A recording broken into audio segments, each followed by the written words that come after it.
rapporteur. Mes chers collègues, nous allons maintenant écouter les explications de vote, mais je tiens à informer l'Assemblée que sur le vote de la motion de rejet préalable, je suis saisi par le groupe UMP d'une demande de scrutin public. Le scrutin est annoncé dans l'enceinte de l'Assemblée nationale. Dans le cadre des explications de vote, pour le groupe RRDP, la parole est à Monsieur Roger Gérard Schwarzenberg. Merci, Monsieur le Président. J'ai écouté avec beaucoup d'attention ce qu'a dit Hervé Guémard, les références qu'il a faites à Dickens S'il vous plaît, rejoignez et à vos places en Balzac, silence. avec une chronologie un peu inversée, mais volontairement. En ce qui concerne Dickens, il citait les grandes espérances, mais on pourrait citer un autre titre qui sont les temps difficiles, ceux que vous nous avez laissés. Bien, mais ce n'est pas l'essentiel de mon propos, qui consiste à remarquer qu'après 18 mois d'atermoiement, le gouvernement, ou plutôt le groupe socialiste, nous propose un découpage, un projet de loi, en dissimulant ce qu'il en sera des compétences, car je ne peux pas suivre le rapporteur quand il dit qu'il est exemplaire, que ce soit le même jour que les deux textes de loi aient été adoptés par le Conseil des ministres, c'est tout de même un événement assez peu important. En tout cas, il y a tronçonnage de cette réforme territoriale entre les structures dont nous débattons et les compétences dont nous ignorons beaucoup de choses.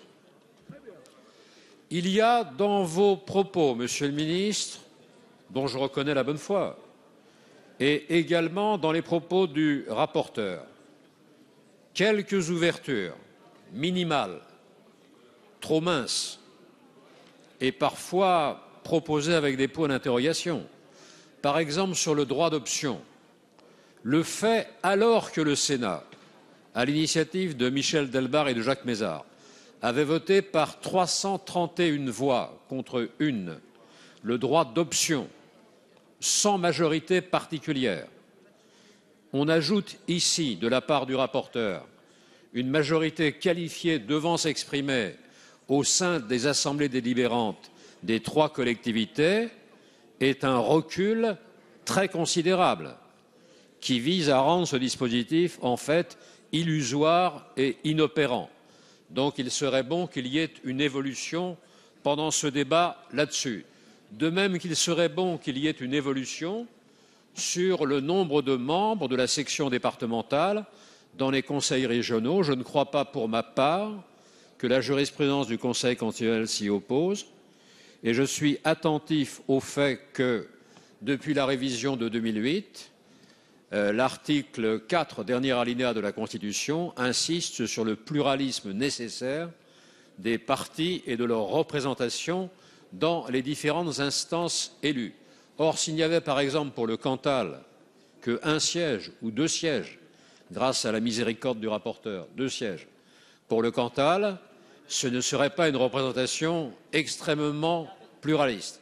Non, s'il y a de très grandes régions avec noyées dans un très vaste aréopage de conseillers régionaux, un ou deux représentants d'un département, cela ne va pas dans le sens de la proximité ni de la représentation efficace du territoire. Voilà, j'aurai l'occasion de m'exprimer plus longuement tout à l'heure, mais je voudrais vous dire que nous ne sommes pas hostiles du tout à la régionalisation. Je crois que Pierre Mendès France a été un des premiers, dans la République moderne en 1962, à préconiser des conseils régionaux. Et bien sûr, les ministres radicaux ont coopéré avec François Mitterrand et Gaston Defferre pour les lois de décentralisation, qui nous paraissent essentielles, parce qu'il nous paraît essentiel de transférer le pouvoir de l'administration d'État aux élus locaux. Or, je vois dans ce texte, quoi qu'en ait dit le ministre avec talent et sans doute conviction, je vois dans ce texte un très fort mouvement de recentralisation. On insiste beaucoup sur l'administration d'État qui sera renforcée au plan départemental, pendant que les ex-conseils généraux seront dévitalisés, comme quelqu'un l'a dit. Donc je pense que c'est l'État qui revient, à la différence de ce qui se passait en 1982, et cela ne nous paraît pas souhaitable. Et enfin, je voudrais ajouter un tout dernier mot, et je termine, Monsieur le Président, sur, par exemple, un dessin régional qui concerne Poitou-Charentes et son rattachement à l'Aquitaine, qui était souhaité par certains et même par beaucoup, et notamment par l'un d'entre nous qui a déposé un amendement là-dessus. Il serait bon, quand le gouvernement intervient, qu'il ne fasse pas référence qu'aux seuls amendements du seul groupe socialiste et qu'il n'oublie pas qu'il y a parfois, sur le même sujet, des amendements identiques du groupe RRDP. Car on me l'assure, on me le dit de toutes parts, la majorité serait pluraliste. Merci, Monsieur